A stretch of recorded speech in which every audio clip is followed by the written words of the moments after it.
तुम अपने बच्चे को संभालो और मुझे अपने बच्चे को संभालने दो। पता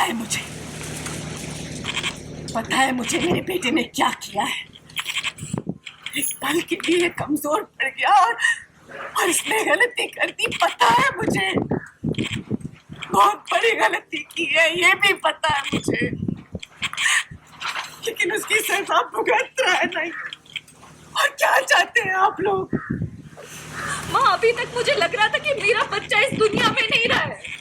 रोज मैं जमीन पे नहीं चल रही थी, अंगारों पे चल रही थी, खुली हवा में भी मुझे सांस नहीं आ रही थी, तब घुट रहा था मेरा, मुस्कुराना तक भूल गई थी। अगर आप मेरा दर्द नहीं समझ सकती है तो कम से कम अपने पोते का दर्द तो समझिए। आपका पोता, आपका वारिस मैंने आपको दिया है।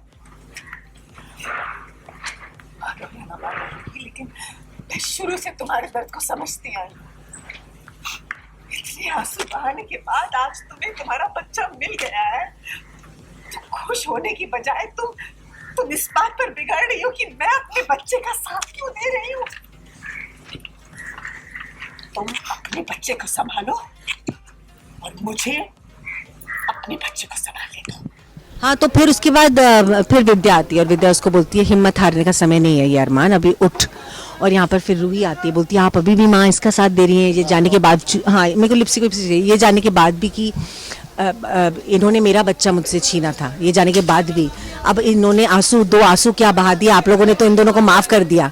और यहाँ पर जाकर फिर विद्या, फिर संजय बोलता है और विद्या यहाँ पर एकदम बोलती है कि मुझे पता है मेरे बेटे ने क्या किया है। एक पल के लिए अगर उसने अपनी सद्बुद्धि खो दी और उससे गलती हो गई, इतनी बड़ी गलती होगी मैं जानती हूँ, और वो सज़ा भुगत रहा है, उसकी बेटी, उसकी माँ, उसका बच्चा चला गया है, उसकी बीवी चली गई है उससे दूर, वो भुगत रहा है ना, तो और क्या चाहते हैं आप लोग। और यहाँ पर फिर रूही बोलती है कि आप ऐसा कैसे कर सकती हैं और ये वो, और फिर मैं जाके रूही को बोलती हूँ कि मैं उसकी माँ हूँ, मतलब तुमको तुम्हारी खुशी मिल गई है ना, अब तुम्हारा दर्द मैं समझती हूँ, लेकिन तुम्हें तुम्हारी खुशी मिल गई, अभी तुम्हें तो खुश होना चाहिए।